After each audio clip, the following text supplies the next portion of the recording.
Kali ini guys, saya akan membahas asal-usul si Kunti alias si kuntilanak. Sebelum kita lanjutkan, jangan lupa tekan subscribe agar tidak ketinggalan kisah atau cerita yang lainnya. Nah, jika sudah selesai, maka admin akan melanjutkan kisah ceritanya guys. Setiap daerah di Indonesia memiliki kisah mistis yang berhubungan dengan makhluk yang astral guys, yang biasa disebut hantu. Hantu biasanya digambarkan dengan sosok menyeramkan yang bergentayangan untuk mengganggu kehidupan manusia loh guys. Ternyata setiap hantu yang populer di Indonesia itu seperti genderuwo, pocong, dan kuntilanak memiliki asal-usul mengerikan yang dipercayai sebagai besar masyarakat di Indonesia loh guys.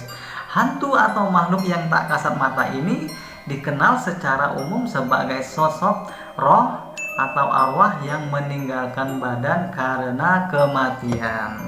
Nah, tak heran jika sosok hantu populer dengan wujudnya yang mengerikan di Indonesia banyak yang ditakuti jika mendengar kata hantu. Karena secara spesifik makhluk ini sangat menakutkan loh guys. Salah satunya yaitu adalah kuntilanak. Hantu yang terkenal lewat suara tertawa melenting ini merupakan sosok yang menyeramkan dan pastinya membuat siapa saja merinding dan ketakutan loh guys. Telisik punya telisik, ternyata hantu kuntilanak ini memiliki sejarah usul loh. Berikut ceritanya loh guys. Cerita kuntilanak konon katanya mulai beredar sejak tahun 1600-an. Kuntilanak ini atau yang sering disebut Kunti adalah sosok hantu yang dipercayai berasal dari perempuan hamil loh guys, yang meninggal dunia saat sedang melahirkan, namun anak tersebut belum sempat lahir di dunia atau belum keluar dari perut sang ibu. Hantu kuntilanak yaitu berasal dari kota Pontianak yang terletak di Kalimantan Barat.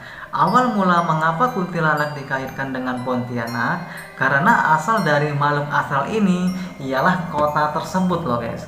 Jadi nama Pontianak merupakan singkatan dari perempuan mati beranak. Mitos ini dikabarkan mirip dengan mitos hantu langsir yang dikenal di Asia Tenggara terutama di Nusantara. Jadi kuntilanak sejak dahulu juga telah menjadi mitos yang diumumkan di Malaysia loh guys. Setelah dibawa oleh imigran dari Nusantara, semenjak kejadian itulah kota Pontianak itu disebut selalu berkaitan dengan kuntilanak. Karena awal-awalnya munculnya hantu tersebut dari kota itu loh guys. Dalam cerita dan film horor itu, kuntilanak itu digambarkan sebagai sosok yang wajahnya menyeramkan, dengan rambut panjang, terurai, serta selalu menggunakan dress berwarna putih. Pantas dress mak saya sering hilang loh guys. Ternyata si Kunti suka dengan dress. Jadi namun berbeda cerita rakyat Melayu yang menggambarkan sosok kuntilanak yang berwajah wanita cantik. Kalau yang cantik-cantik saya juga doyan loh guys. Lalu dengan punggung berlubang. Kalau berlubang saya nggak mau. Kuntilanak juga digambarkan senang meneror atau mengganggu penduduk kampung untuk menuntut balas dendam. Sehingga kesan untuk sosok makhluk tak kasat mata itu begitu menyeramkan. Tak heran setiap orang yang melihatnya sampai histeris ketakutan.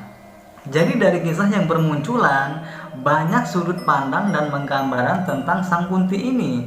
Kuntilanak sering dikaitkan dengan wewangian, bunga yaitu bunga kemboja.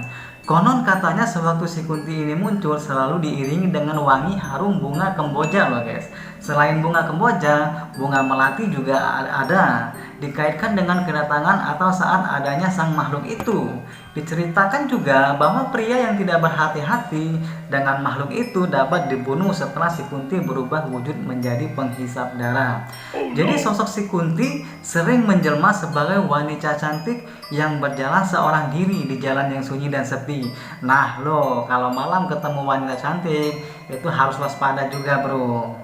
Karena itu cerita ini kemungkinan bertujuan untuk menghindari wanita agar tidak diganggu oleh pria apabila berjalan sendirian di tempat yang sunyi.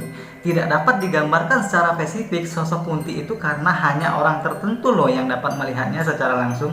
Dikatakan bahwa si kuntilanak ini sangat menyukai pohon tertentu sebagai tempat bersemayam. Misalnya pohon waru loh guys, yang tumbuh condong ke samping. Di pohon tersebut ia duduk bersemayam dan sesekali mengeluarkan suara tawanya yang melengking sehingga membuat orang ketakutan apabila mendengarnya. Jadi mungkin sampai di sini dulu guys pembahasan kita tentang si Kunti. Besok kita akan lanjutkan lagi. Next, jangan lupa di subscribe agar tidak ketinggalan kisah-kisah misteri selanjutnya. Terima kasih. Assalamualaikum warahmatullahi wabarakatuh.